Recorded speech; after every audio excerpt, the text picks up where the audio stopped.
मोहब्बत का क्या दखल रहा है आपकी शायरी में? मोहब्बत तो एक आफाकी जज्बा है और ये तो मुझे लगता है कि बिल्कुल लाजिम है और ज़रूरी है। और अगर कोई ज़िंदा दिल है तो उसके अंदर मोहब्बत परवान चढ़ती ही रहती है। मोहब्बत ने अपनी शक्लें बदली हैं। मतलब आप देखिए फैज़ का मिसरा, वो जो रकीब से आ की वाबस्ता है उस हुस्न की यादें तुझसे। कहने को तो यहाँ तरक्की पसंदी की बात हो रही है ना, लेकिन कहीं ना कहीं रकाबत में भी एक मोहब्बत का जज्बा मौजूद है। मेरे यहाँ तन्हाई बहुत ज़्यादा है और ज़्यादा है, उसकी वजह ये है कि मैं बहुत अपने आप को तन्हा भी पाता हूँ और तन्हा पाता नहीं हूँ। ये मेरी चॉइस है, तन्हा रहना, अकेले रहना। मुझे लगता है कि शायरी करने के लिए तन्हाई बहुत ज़रूरी चीज़ है। अकेलापन है और ऐसा अकेलापन जिसमें, अकेलापन है और ऐसा अकेलापन अकेलापन जिसमें कोई जो पूछ ले कुछ सब बताने लगते हैं। क्या बात है, वाह वाह वाह।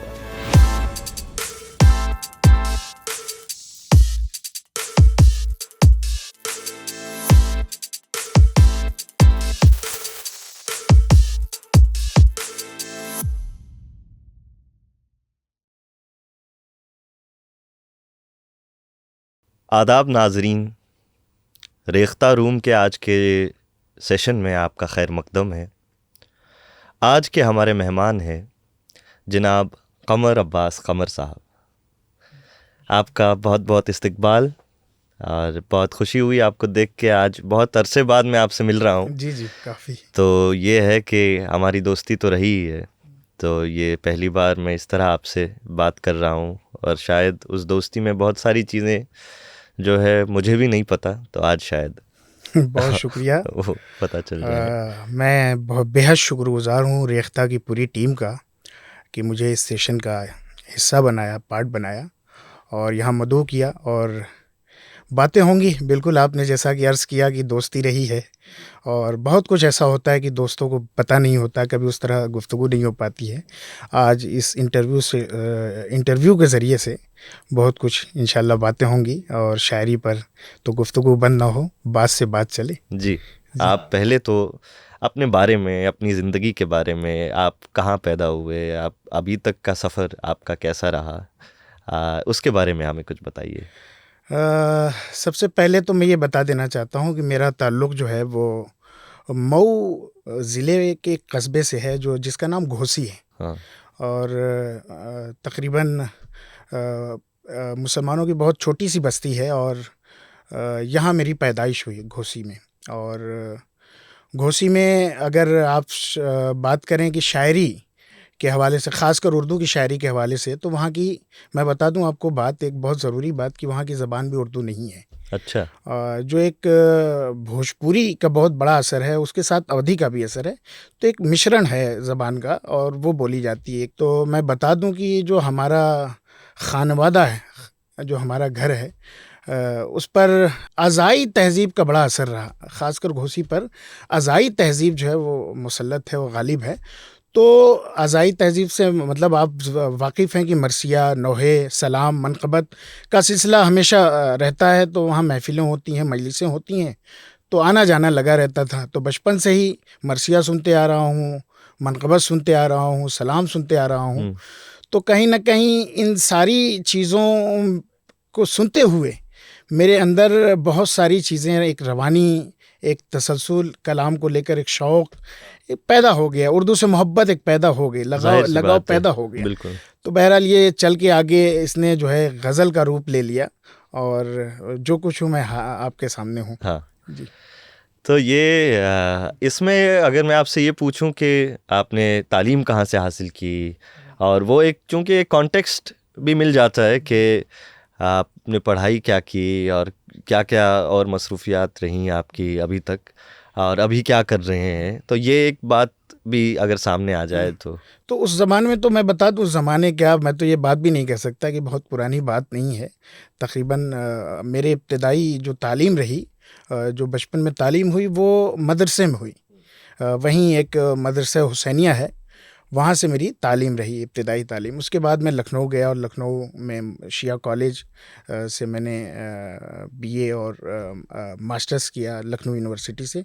पर्शियन लैंग्वेज में मैंने मास्टर्स किया है। और तो कहीं ना कहीं पर्शियन लैंग्वेज में मास्टर्स करने का मतलब मकसद भी ये था कि मैं उस तहज़ीब से वाकिफ़ हो जाऊं जो उर्दू में मुस्तआर है, जो उर्दू पूरी ज़बान पर जो है एक बड़े लेवल पर देखा जाए तो जिस ज़बान का सबसे ज़्यादा असर है वो फ़ारसी का है। बिल्कुल। तो इसलिए मैंने फ़ारसी में जो है वो अपना शौक़ ज़ाहिर किया और फ़ारसी चूज़ किया और फ़ारसी में मैंने मास्टर्स किया।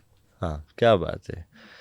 तो इसी से जुड़ा हुआ पहले एक सवाल पूछ लेता हूँ कि आपने कहा कि जो मरसिया ख़्वानी होती थी घरों में और वो जो आवाज़ें आपके कानों पर पड़ती थी, उनसे शायद कहीं न कहीं वो तरंगे पैदा हो गई शायरी की आपके अंदर।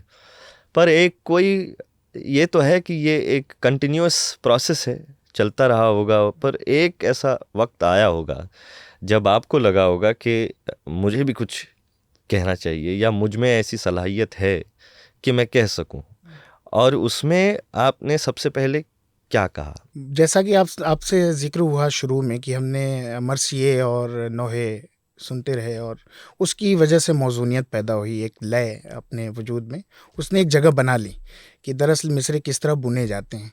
तो बहरहाल लखनऊ के दिनों में जब मैं लखनऊ में रहा करता था तो लखनऊ में AIR FM के ज़रिए से हाँ। मैंने गज़लें सुनना शुरू किए अच्छा।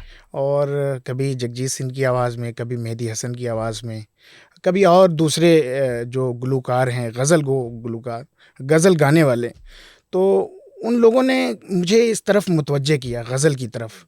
और बहरहाल मौज़ूनियत पहले से थी। तो सबसे पहला मिसरा मैंने सन 2007 या 8 में, मुझे सही से याद नहीं आ रहा है सन कौन सा था, 8 में मैंने गज़ल का मिसरा कहा था और वो मिसरा भी मेरे जहन में सही से याद नहीं आ रहा है, लेकिन तेरे बगैर उसकी रदीफ थी। अच्छा।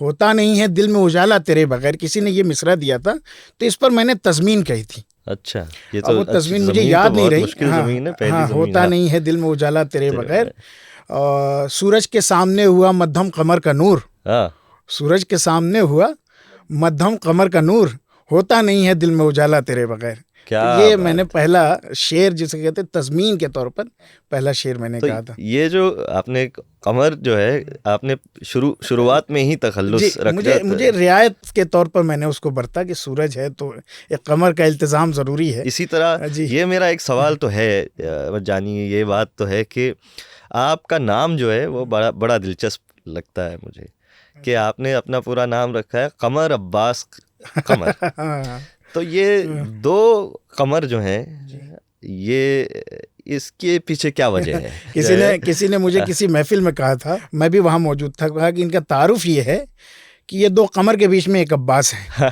तो मेरा जो असल नाम है वो कमर अब्बास है और शुरू में मैं कमर तखल्लुस करता था। तो सोशल मीडिया पे ख़ासकर फ़ेसबुक पे जब मैं आया और मैंने शेर कहना शुरू किया, तो उसी नाम से मैंने शायरी शुरू की, कमर अब्बास। लेकिन एक बार जब मैं सोशल मीडिया स्क्रॉल कर रहा था फ़ेसबुक और मुझे पता चला कि एक शायर हैं हाँ। जो दिल्ली से ताल्लुक़ रखते हैं, हमारे बड़े अज़ीज़ दोस्त हैं अब्बास कमर, जी, इस नाम बिल्कुल। के भी एक शायर मौजूद हैं। तो बहरहाल जब मेरी नज़र पड़ी तो मुझे एक इम्तियाज़ के लिए मुझे ज़रूरत हुई कि मैं कुछ ऐसा नाम या एक लफ्ज़ का इज़ाफ़ा कर लूँ या कमर लफ्ज़ का इज़ाफ़ा कर लूँ ताकि एक इम्तियाज़ क़ायम हो सके, इनफ़िराद मतलब एक इंडिविजुअल शख्सियत नाम के तौर पर अलग की जा सके। बिल्कुल। तो मैंने फिर कमर अब्बास कमर कर लिया। हालाँकि अब भी ऐसा होता है कि इंस्टाग्राम पे मैं देखता हूँ कि बहुत सारी रील्स मुझे टैग होती हैं। हाँ। और जब मैं जाता हूँ तो वो मेरी रील नहीं होती हैं। वो मेरी रील्स बिल्कुल नहीं होती हैं, वो अब्बास कमर की होती है। तो मैं उनसे ज़िक्र भी करता हूँ कि देखिए साहब, आपकी कोई रील है वो हमें वो टैग कर दी गई हाँ। गलती से। तो वो भी मुस्कुराते हैं, क्या कर सकते हैं। नहीं, बहुत इंटरेस्टिंग बात पता चली मुझे कि आपका असल में जो क्या वजह है ये जो 2 कमर है। पर इससे आप जो सोशल मीडिया की बात कर रहे थे तो मेरे जहन में ये सवाल जो उभर रहा है वो ये है कि पिछले ज़मानों में इस तरह का कोई सोशल मीडिया का कल्चर और ये सब चीज़ें, टेक्नोलॉजी या मॉडर्निटी इस तरह से आई नहीं थी। तो उस दौर में शायरी के जो ज़राए हैं लोगों तक पहुंचने के, वो मुख्तलिफ थे। आज के दौर में ये ज़राए बदल गए हैं। इंस्टाग्राम है और रील्स हैं और यूट्यूब हैं और ये सब चीज़ें हैं, और इसमें बड़ी बहस चलती रहती है कि इनका दखल अदब के साथ कितना होना चाहिए और कितना इसको हावी होने देना चाहिए। तो बुनियादी सवाल तो यही है कि आप क्या समझते हैं कि जो सोशल मीडिया है उसकी क्या अहमियत है हमारी शायरी और हमारी ज़बान को फ़रोग़ देने के लिए? तो ये एक बार मैं आपसे जानना चाहता हूँ कि आपकी इसमें क्या राय है, क्योंकि आप भी मुशायरे पढ़ते हैं, आपके वीडियो आते रहते हैं, हम देखते हैं। तो हाँ, जो शायरी रही है, ख़ास करके उर्दू शायरी, जो हमारा हिंदुस्तानी पस मंज़र में जो उर्दू शायरी रही है, उसमें दो तरह की शायरी हमेशा होती रही है, एक अवामी, एक ख़वास के लिए, एक अवाम के लिए, एक ख़वास के लिए। जो एक मुशायरा होता था पिंडालों में होता है, आप वाकिफ़ हैं। पर उसमें मीर का शेर है, शेर मेरे है गो खवास पसंद, पर मुझे गुफ्तगू अवाम से वो दोनों को मिला के बिल्कुल बिल्कुल। अवाम से गुफ्तगू का मतलब ये नहीं कि अवाम में भी कुछ ऐसे लोग हैं जो बाज़ौक़ होते हैं, लेकिन जो मैं वो पूरी बात तक मैं आऊँगा, लेकिन अपनी बात ये कह दूँ कि जो पुराना ज़माना रहा है उसमें लोगों तक जो कलाम पहुँचता था, उसका एक बड़ा जो ज़रिया था, एक बड़ा माध्यम जो मौजूद था, वो था रिसाला, वो थे मैगज़ीन्स।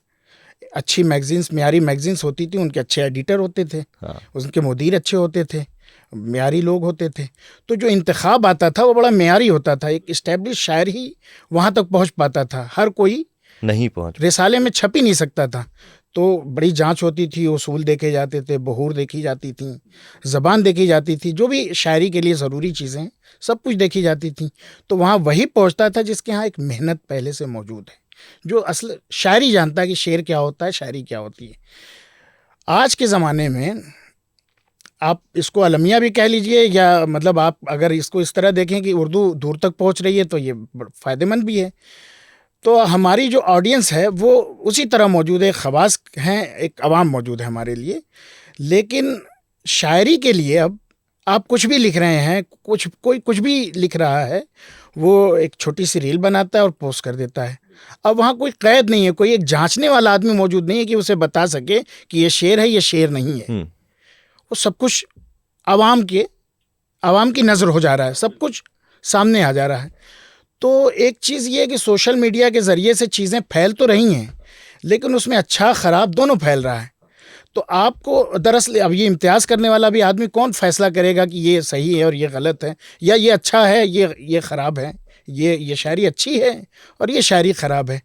तो मामला ये है कि हर अच्छी बुरी शायरी का सोशल मीडिया के ऊपर जो है पढ़ने वाला और सुनने वाला मौजूद है।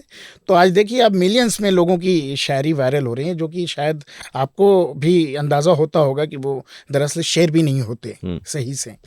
तो बहरहाल इस ज़माने में सोशल मीडिया एक बहुत बड़ा ज़रिया है अच्छे अदब को फ़रोग़ करने के लिए। मैं चाहूँगा कि अच्छे लोग सोशल मीडिया और तकनीकी चीज़ों को सीखें और सामने आए, ताकि एक जिस तरह ख़राब चीज़ें परवान चढ़ रही हैं, उस तरह अच्छी भी चीज़ें सामने आएँ। हाँ, तो ये यहाँ से जो सवाल बुनियादी पैदा होता है वो ये है, और वो मैं जानना भी चाहता हूँ कि ये कोई ऐसी बात नहीं है कि आप एक ऑब्जेक्टिव बात कर रहे हैं, बस आपका नज़रिया जानना चाहता हूँ इसमें बतौर शायर, कि आपने ये कहा कि अच्छी शायरी मशहूर नहीं हो रही, बुरी शायरी अच्छा, और आप ये लफ्ज़ इस्तेमाल करते रहे, और मयारी।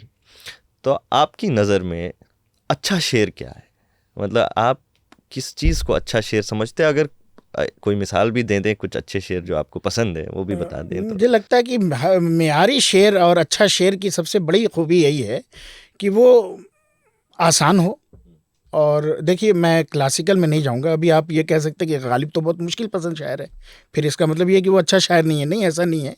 हर ज़माने का एक तकाज़ा होता है। मैं अपने ज़माने के एतबार से बता रहा हूँ कि वो तो फ़िलॉसफ़ी है। बहरहाल जिस तरह वो एक पूरा जॉनरा है कि जिसको अगर फ़िलॉसफ़ी पढ़नी हो, डीप मीनिंग तक पहुँचना हो, तो गालिब को पढ़ें।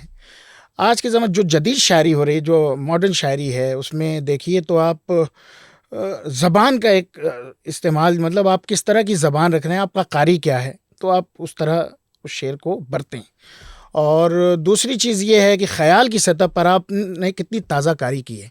उसमें एक ताज़ापन बहुत ज़रूरी है शेर में, कि आप अपने आप को दूसरे शोरा से अपनी मतलब पहचान को जो है मुख्तलिफ कर सकें, अलग कर सकें।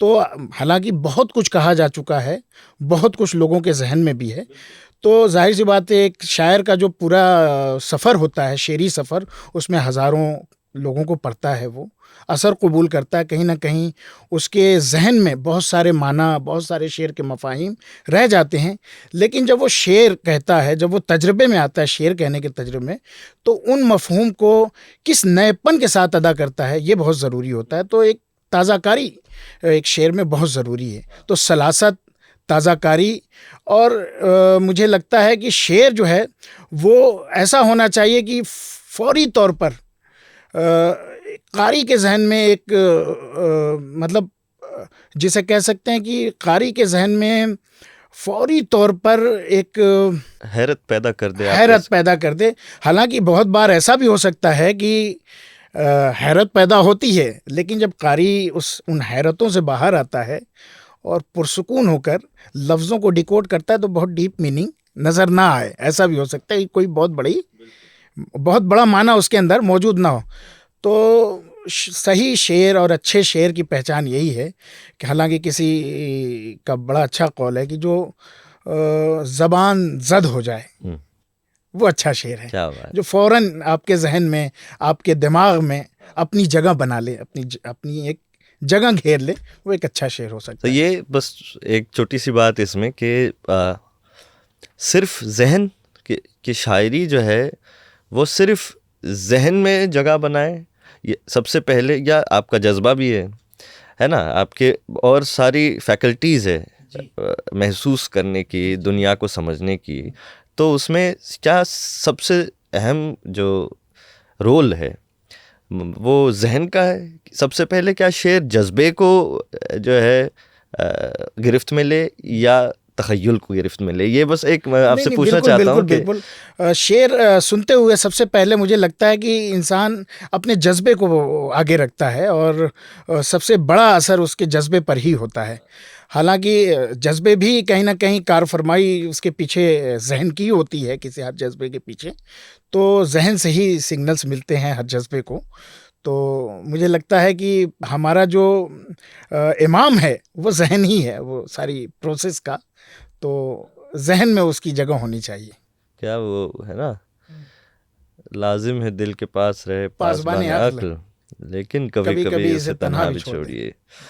तो ये अब जज्बे से एक सवाल मेरे जहन में जो आ रहा है वो ये कि मोहब्बत का आपसे अगर मैं पूछूं क्या दखल रहा है आपकी शायरी में तो ये तो आपसे पूछ सकते हैं। मोहब्बत तो एक आफाकी जज्बा है और ये तो जिंदा दिलों में इसका होना बिल्कुल लाजिम है और ज़रूरी है। और अगर कोई जिंदा दिल है तो उसके अंदर मोहब्बत परवान चढ़ती ही रहती है, और ना कि एक बार, हज़ारों बार। हाँ।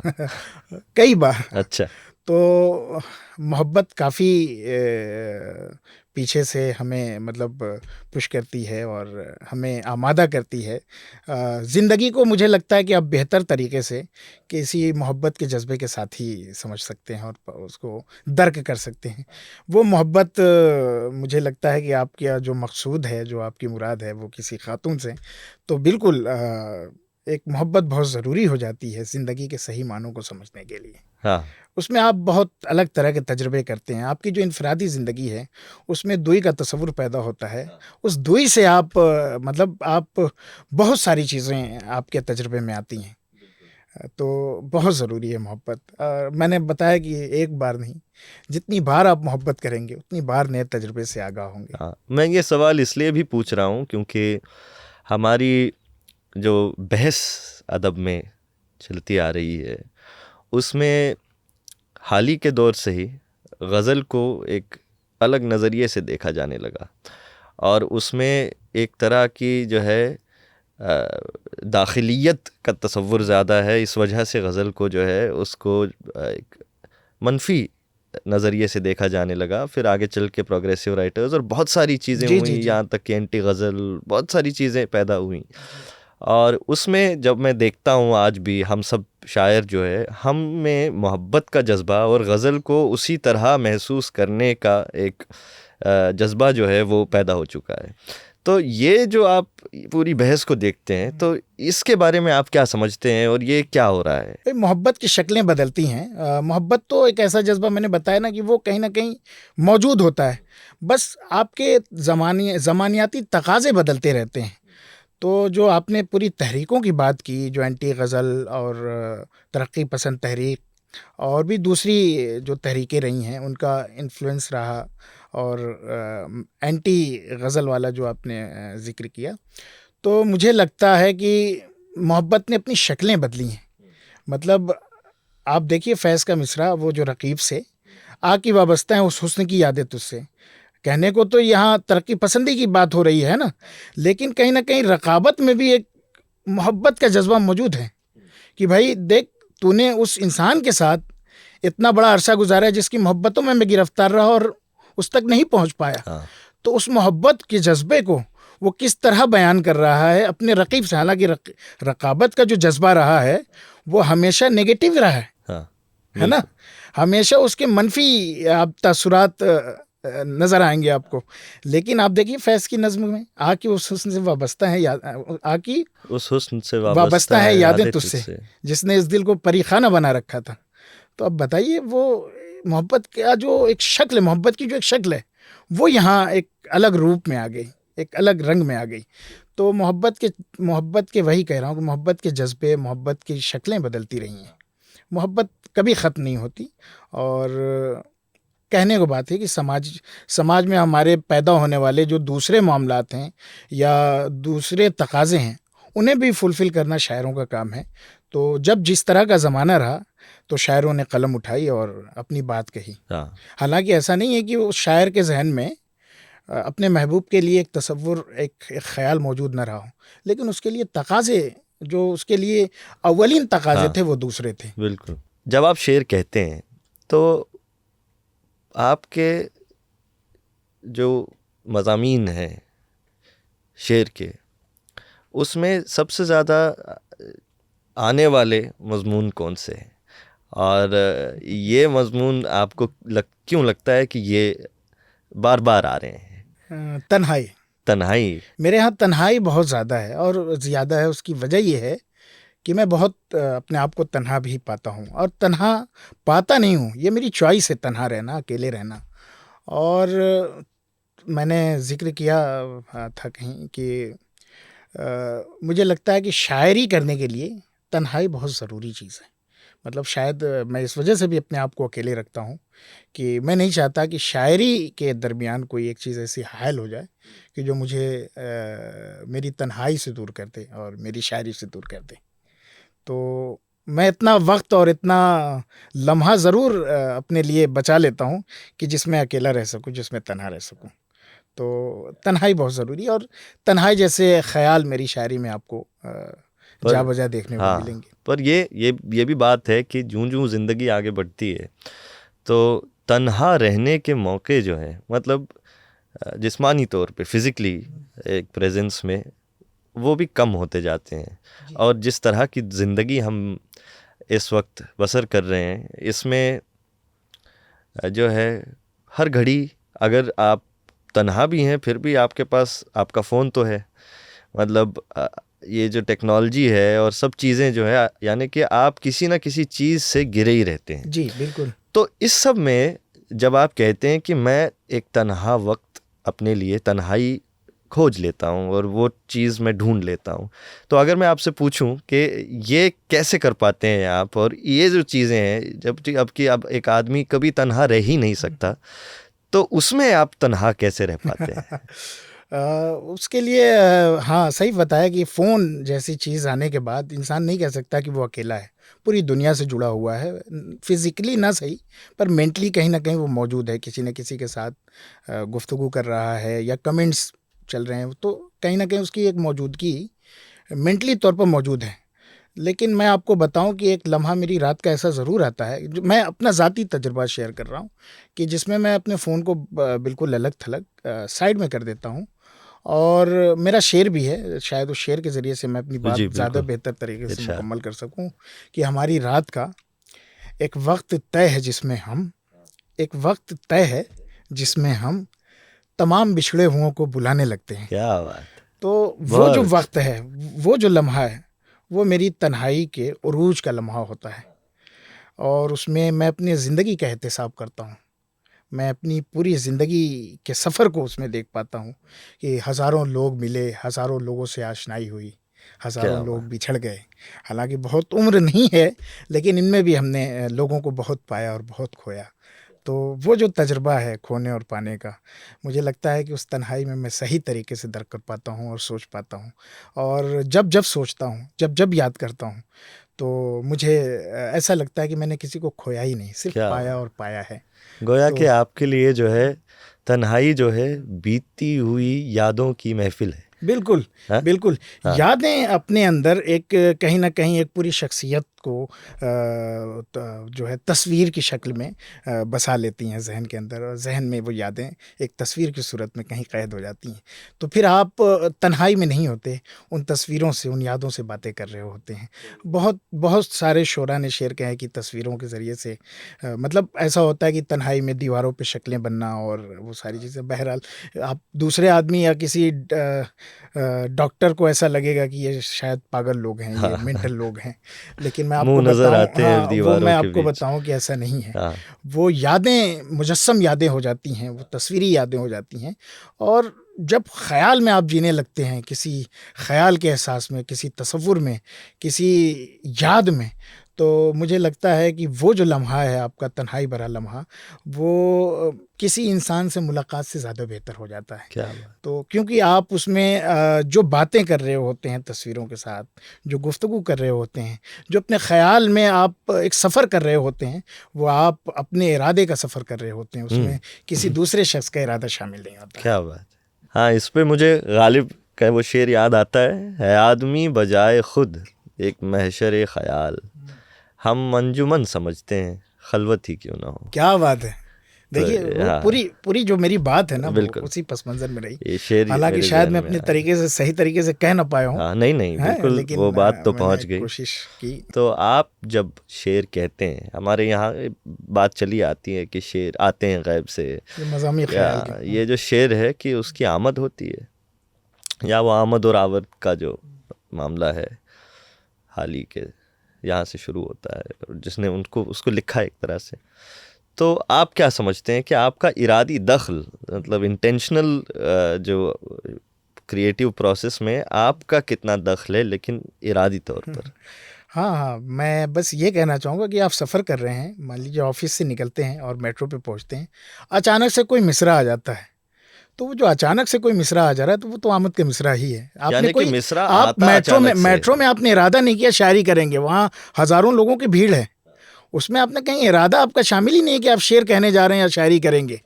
तो एक मिसरा ज़हन में आया, तो वो मिसरा जो है, वो आमद का मिसरा हो जाता है। आपको क्या लगता है कि ये मिसरा आता कहाँ से है? अ, कभी-कभी आप अंदर-अंदर कहीं न कहीं ज़हन आपका जो है वो आप अंदर-अंदर कहीं न कहीं उबल रहे होते हैं, पक रहे होते हैं और आपको ऐसा लग रहा होता है कि आप चल फिर रहे हैं, आप काम कर रहे हैं, लेकिन ज़हन अपने काम पर होता है। हाँ तो मुझे लगता है कि इस प्रोसेस में कहीं न कहीं वो ज़हन के नेहा ख़ानों में वो मिसरे कहीं न कहीं मौजूद होते हैं और अचानक से आ जाते हैं। हाँ क्योंकि आपका जो ज़हन है, वो तजुर्बों का मरकज़ है। वो आप जो कुछ देख रहे हैं, जो कुछ सुन रहे हैं, वो आपके ज़हन में नक्श हो रहा है। आप चल रहे हैं, फिर रहे हैं, हज़ारों लोगों को देख रहे हैं। हो सकता है आपने एक निगाह की किसी के ऊपर, एक निगाह की और अचानक से आपके तजुर्बों की कान में से, आपके तजुर्बों की गठरी में से कोई मिसरा बाहर आ गया। क्या बात। वो आमद का मिसरा होता है। हाँ तो हम तभी तो देखते ही तुझको पागल हो गए हाँ, थे। तो वो एक निगाह में हाँ आपके तजुर्बे में जो चीज़ें नक्श हैं, वो मिसरे की सूरत में बाहर आ जाती हैं। तो मुझे लगता है कि ये एक आमद है और आवर्द की जो बात कही आपने, आवर्द में तो एक इंसान बिल्कुल बिलिरादा शायरी करे और क्राफ्ट पे काम करे, लफ्ज़ों को देख ले कि इस लफ्ज़ का इस्तेमाल करना ही करना है, और पूरे इल्तिज़ाम को, हालांकि आमद में भी शेर के अंदर पूरे इल्तिज़ाम मौजूद होते हैं, बिल्कुल मुनासिबत होती है दोनों मिसरों के अंदर, और रियायतें मौजूद होती हैं, लेकिन आवर्द के अंदर आप बिलिरादा चीज़ें करते हैं, शेर कहते हैं, और लफ्ज़ों का इस्तेमाल, अच्छा अब ये लफ्ज़ आया है तो इसकी रियायत चाहिए और इल्तिज़ाम चाहिए, तो आप दूसरे लफ्ज़ का इंतखाब करते हैं। तो पूरा क्राफ्ट है, वो पूरा एक तजुर्बा है, वो भी एक तजुर्बा ही है। हाँ। तो बहरहाल इस तरह आवर्द और आमद में फ़र्क है एक थोड़ा सा। तो अब हम आगे बढ़ते हैं, तो हमारा अगला जो राउंड है वो, उसको हमने नाम रखा है रैपिड फायर राउंड नाम रखा है। हम पता नहीं उर्दू में क्या कहें इसको, फिलबदी कहे या जल्दी जल्दी कुछ भी नाम दें, पर ये एक तरह का हमने, ताकि कुछ और चीज़ें भी सामने आए। तो इस सेशन में जो है मैं आपसे कुछ शायरों के नाम मैं कहूँगा जी, और फिलबदी अच्छा, जो भी आपके जहन में आता है, कुछ भी, कोई भी लफ्ज़ हो, बस एक लफ्ज़, वो आपको बताना है। बिल्कुल ठीक है? बिल्कुल। जॉन एलिया, इश्क, परवीन शाकिर, हुस्न मोहब्बत, हुस्न इश्क, साकी फारूकी, जदीद, मोमिन खान मोमिन, तसव्वुफ, मीर तकी मीर, गम दर्द, नून मीम राशिद, जदीद, और अहमद फराज। हुस्न इश्क। अभी इस वक्त अपना कोई शेर जो बिल्कुल अभी आपके जहन में, मतलब पहला शेर जो आपको लगता है, जो आप इस वक्त पढ़ना चाहते हैं, कौन सा शेर आता है अपना? अकेलापन है, और ऐसा अकेलापन जिसमें, अकेलापन है और ऐसा अकेलापन जिसमें कोई जो पूछ ले कुछ सब बताने लगते हैं। क्या बात है, वाह वाह वाह, क्या बात है। तो ये एक और हमारा जो एक सवाल आपसे होगा कि अगर आप जितने भी उर्दू ज़बान के शायर आज तक रहे हैं, उनके हमज़मा हैं, अच्छा, और साथ रह रहे हैं, उन सब के हम असर होते, हाँ, हम असर हैं और सब लोग साथ में हैं, तो आपकी दोस्ती किस शायर से होती और दुश्मनी किस शायर से होती? कोई टाइम पीरियड फिक्स है या आप पहले से पूरी आज तारीख? के शायरों को अच्छा, छोड़ के, क्योंकि वो अच्छा, तो हैं ही, अच्छा, तो जो है कि इससे पहले जो शायर हैं हमारे, उनमें से आप बताइए। गालिब से ही होती है गालिबन। मैं तो गालिब को पसंद करता हूँ और गालिब से ही दोस्ती होती, और पर ये है गालिब से ही दोस्ती रखना भी चाहता। कौन उस शख्स की दुश्मनी कबूल करे, तो मैं गालिब के साथ होता। अच्छा, और दुश्मनी? दुश्मनी तो ज़ौक से करते फिर, क्योंकि गालिब जैसा अगर दोस्त नसीब है तो फिर ज़ौक से हम अच्छे तरीके से निपट सकते हैं। अच्छा। बहरहाल ये तो एक मजाक है, लेकिन बहरहाल हमारे दोनों अहम शायर और दोस्ती होती, वरना हम तो समझिए कि खाक हैं उनके सामने। और एक गालिब के यहाँ फ़लसफ़ा जो है और जो उनकी शायरी है, उसे समझना ही अपने आप में एक बहुत बड़ा मसला है और मामला है। लेकिन अगर मैं पूछूं आपसे कि, क्योंकि अच्छे शेर कहना दोस्ती का सबब तो नहीं हो सकता, तो दोस्ती की वजह क्या होगी? मतलब दोस्त, यहाँ इतने सारे लोग अच्छे शेर कहते हैं, पर वो ज़रूरी नहीं है कि वो दोस्त हों। आप क्यों समझते हैं कि वो आपके दोस्त होते? नहीं, गालिब के साथ तो एक तो वजह ये थी कि गालिब की जो ज़िंदगी है, जो फ़कीराना ज़िंदगी है बात की, वो मुझे बड़ी मुतासिर करती है कि सफ़र करना और सारी चीज़ें। तो गालिब के साथ तो एक तो ये फ़ायदा होता है, और गालिब के साथ रहकर बरजस्ता जुमले सुनना उनके हैं, आम वाला वाक़या आपके जहन में है, और भी जो उनके ख़ुतूत हैं उनमें जिस तरह की बरजस्तगी है, वो बरजस्तगी मुझे बहुत मतलब उनकी तरफ खींचती है। और कहीं आप ही उसका निशाना न बन जाते तो फिर शायद ये तो मेरे लिए खुशनसीबी होती कि मैं एक तारीख का हिस्सा हो जाता। चलिए, अब आखिरी इसका सेक्शन है हमारा, ये या वो। तो मैं अच्छा, ये और वो, मतलब हमें चुनना है किसी एक को? अच्छा, दो शायर होंगे, उनमें से आपको एक चुनना है जो आपकी पसंद का शायर हो। तो फराज या जॉन? फराज। मुनीर नियाजी या परवीन शाकिर? मुनीर नियाजी। नून मीम राशिद या फैज़ अहमद फैज़? नून मीम राशिद।